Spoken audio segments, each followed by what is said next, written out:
Deborah has a PhD. We're gonna need to get at the crack pipe works cited. Holy I found her source. There was this Deborah So article, which is just completely unhinged. Deborah So, she's one of those like academic anti-trans types. Like she's really in with like the Ray Blanchard, Michael Bailey, scientific transphobia crowd. And she wrote this article for for Restoring America, which seems to be some like very right-wing social conservative news column. Her totally unbiased article, totally objective, totally science-based article is titled, "Too Many Transgender Activists Are Sadistic Bullies." Have you ever wondered why so many scientists have remained silent as gender ideology overtakes the universe? I don't know why she means scientists remain silent. Like, there are lots of scientists that study trans people and that study gender. There's a pretty big field of like gender studies, sociology, biological sciences that study things like HRT, that study things like genetics, brain structures of trans. Like, the idea that scientists are silent on like trans people is just completely false. A new study was recently released on the subject of rapid onset gender dysphoria, or ROGD. Oh, are they talking about the study that got retracted? Yeah. Okay. So this was the second rapid onset gender dysphoria study. And this article was retracted because, not because it was like political or anything.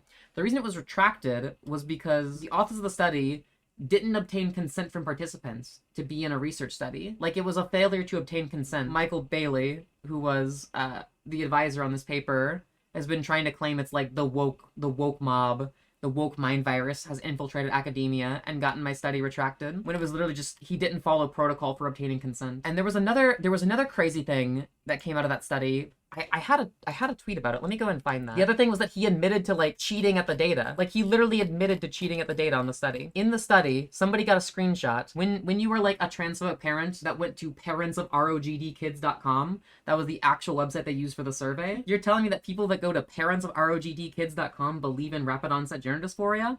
Shocking. The line they said at the end is, "We will publish our data on our website when we have a large enough sample to make our results significant." This is the literal textbook definition of p-hacking. P-hacking is essentially a cheat in statistical science. What you do is you keep on collecting more data until you get a significant result. What you're supposed to do is you're supposed to set out, we have either a time period or we have a set sample, we collect that data, we figure out if our result is significant, and if it's significant, then we publish that, yep, this is significantly different from the null hypothesis, or if not, then you just conclude that we can't do it. Literally, textbook definition of p-hacking. One type of bias known as p-hacking occurs when researchers collect or select data or statistical analyses until non-significant results become significant. And they're literally saying, they're going to keep on collecting data until their non-significant results become significant. They are admitting to the textbook definition of p-hacking on the survey page. Like, it's no wonder they got this survey rejected. It was completely bunk science, where they admitted to cheating in their own survey. Rapid onset gender dysphoria refers to the epidemic of predominantly young women and teenage girls who transition to male, or a so-called quote-unquote third gender, often suddenly and without any previous history of gender problems. So the reason why it's called like rapid onset gender dysphoria, the only two studies that have tried to say of like rapid onset gender dysphoria existing, they were surveys of transphobic parents. And of course transphobic parents are going to say that it's just a trend that swept up my child. They're not going to say this is something my kid's been dealing with for a long time. The most likely case, this kid has been dealing with for a long time, and they've either been too afraid to talk to their transphobic parents, or their transphobic parents just shut them down. And so if you have a transphobe who doesn't believe in the validity of trans people, of course they're going to say it's just a trend. That's literally all the study did. 26 states have banned therapeutic approaches that are not gender affirmation, which is called conversion therapy, by the way. And an increasing number, including California and Minnesota, have become sanctuary states for minors seeking transition services. What the sanctuary states laws essentially allow them to do is it means that, like, if Florida, for example, is trying to persecute you for being a trans person and receiving HRT, California and Minnesota will not extradite you to Florida to be tried in the transphobic Florida court. The sanctuary state laws are a wonderful law. Unsatisfied at stopping there, transgender activists have taken to warping research findings to promote their agenda. Source needed? If we click on transgender, it's not a source, it's just articles about trans people. The claim that activists have taken to warping research findings to promote their agenda, can we please get an example of that? Like, can we please have any evidence of that happening? Deborah is a PhD, like, Deborah has a PhD, and she's just going to assert that oh my gosh, we're gonna need to get at the crack pipe works cited. Censoring all others and embarking on witch hunts, harassing dissenting scientists for decades of their careers. Okay, that statement fully needs the works cited crack pipe. Holy shit, guys, I found her source. I found her source. That's so crazy. As reported by the College Fix, activists are now demanding that the aforementioned ROGD study be retracted and that the editor responsible for publishing it be removed from the academic journal. So, as we've already established, he failed to obtain consent, which is a violation of the journal's policy. So yes, it should be retracted for that grounds alone. He admitted to cheating the data. He should be retracted for that grounds alone. The idea of studying like a phenomenon of rapid onset gender dysphoria in trans people by asking transphobic parents instead of asking trans people is a dog shit methodology. That would be like asking homophobic parents if like their kids are actually gay or if they were just swept up by some kind of like the gay trend. Are your kids genuinely gay or are they just like pretending it was some kind of cool hip trend? The woke mob swept up your kids and gayified them. Like, that's literally exactly what they did. Over 100 clinicians and academics have signed an open letter denouncing the paper's publication. Yeah, because it was a dog shit study that also has, in addition to severe methodological flaws, violations of research, academic, and ethical integrity. Both the study's senior author, Dr. Michael Bailey. Dr. Michael Bailey, by the way, is an absolutely unhinged quack who mostly publishes stuff about like trying to prove autogynephilia is real. Like that's his entire life's work, is trying to hold on to Ray Blanchard's bunk pseudoscience typology of trans people. And also the other thing about Dr. Michael Bailey is that he has quite an interesting history of like defending PDF files on Twitter. It gets pretty bad. So he says the exaggerated harmfulness of child-adult sex, which I'm not at all advocating for. If you have to say I'm not defending pedophilia, we're already off to shaky grounds, has had really bad consequences. False memory syndrome, multiple personality disorder, and the false convictions of many a person, including Jerry Sandusky.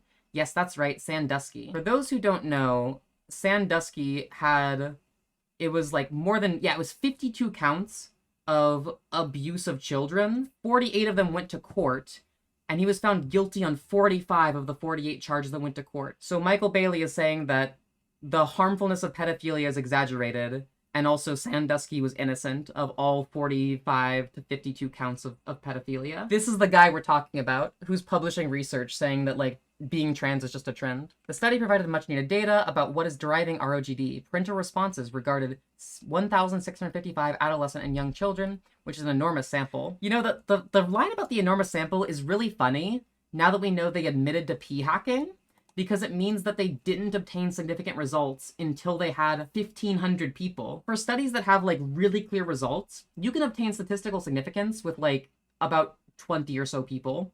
But they couldn't obtain statistical significance until they reached 1,655. Like, it just shows that they had to cheat at the data so much to even publish anything. Findings suggested that increased rates of transition may be explained by pre-existing mental health problems, including autism, borderline personality disorder, PTSD, and schizophrenia. Borderline personality disorder, PTSD, and schizophrenia, they don't make you trans.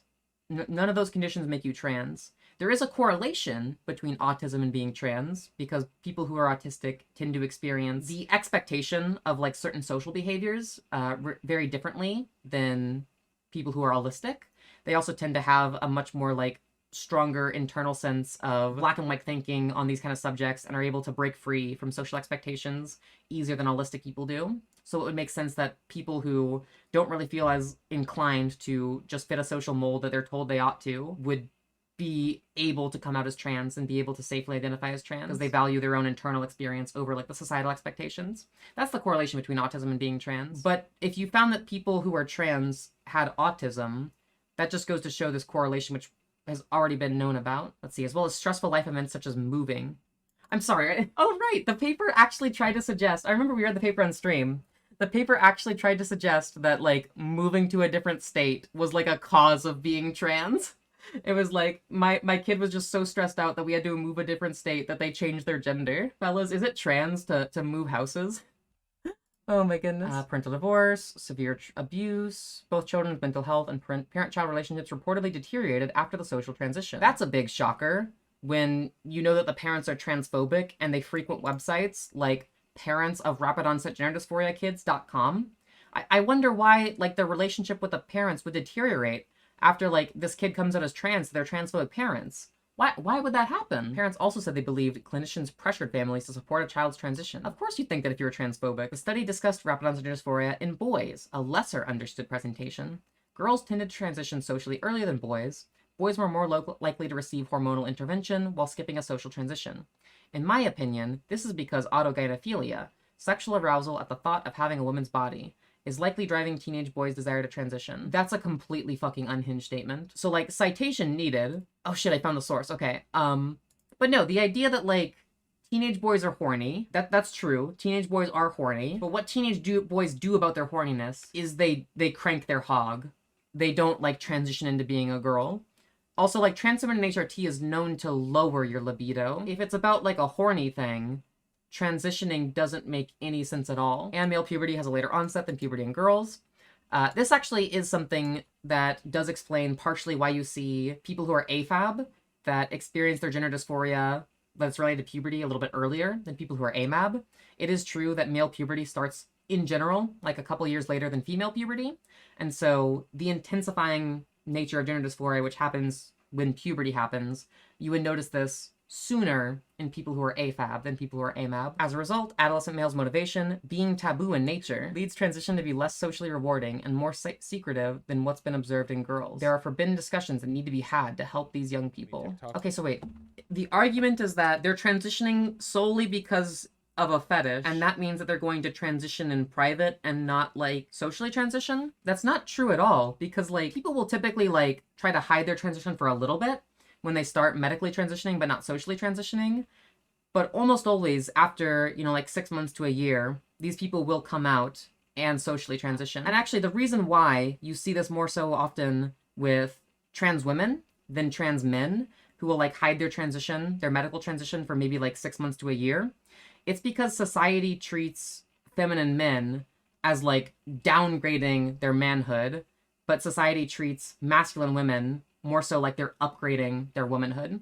It's because we hold masculine traits as more, like, valuable than feminine traits. And so when you see, like, a tomboy, society generally sees that as, like, a woman expressing desirable traits. When you see, like, a femboy, then the conservative society at large sees this as, like, a man expressing bad feminine traits. And so it's a lot easier for masculine women to exist, or trans masculine people, than, like, feminine men or trans feminine people. And that's why you'll often see people that boy mode for a while. It's also just crazy to say that, like, the entire motivation for trans women is, like, their horniness when they could just, like, jerk off instead. But it's not, like, a horny motivation for trans men. Like, trans men who take testosterone, which is known to make you more horny, that's not about sex. Essentially, all they're doing is constructing a narrative, but, like, the narrative would make more sense if you were talking about, like, trans men, because you can be like, we know how roided and horny you get on testosterone. Clearly, it's just a fetish. But all this goes to show is that it's just a narrative. There's no actual, like, scientific basis of this. It's just a narrative that they want to cling on to because it allows them to be transphobic. I've seen some of her, like, earlier work, and it was a lot better written than that. I guess it's just interesting to see that she's just gone full down the unhinged grifting pipeline.